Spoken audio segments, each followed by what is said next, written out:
台语若用中文写，就是即卖安尼。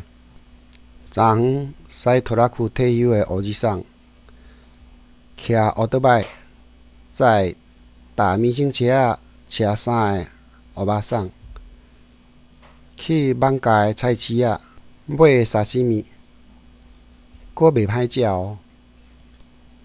安尼你感觉安怎？照这个字幕，你用台语讲一遍，会变做安怎呢？你家己想看觅。